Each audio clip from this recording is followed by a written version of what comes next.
Hello, you are here to learn how to enable CU Remote DX on your macOS machine. Remote DX is a new integration that will supply extended information about client devices, such as Wi-Fi signal strength and possible delays. The new information will be retrieved by a DLL file that will be deployed on the client's devices and will be visible on the real-time console and solve. Whether you are using Citrix or VMware, this video got you covered. To start, we'll be navigating to our Download Center and download the required files. Are you using Citrix or VMware? All the files needed to enable Remote DX are located here. Use the link in the video's description for quick access. First, let's see how to enable CU Remote DX on a macOS machine that uses Citrix.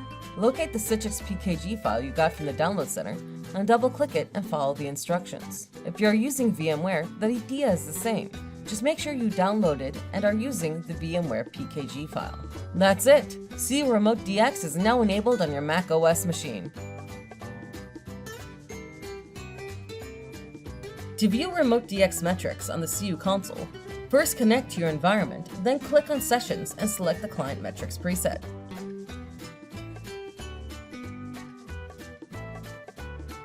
To view the Remote DX metrics on Solve, open your Solve environment, click the Discovery button, and select the User Sessions view. On the real-time grid, locate the Client Device Score column and hover above one of its metrics until the house icon is visible. Click it and view the displayed information. To learn more about the CU Remote DX integration, please watch the Remote DX overview video by using the link in the video's description. If the installation failed or you are still unable to view the Remote DX metrics, please contact our support team at support@controlup.com.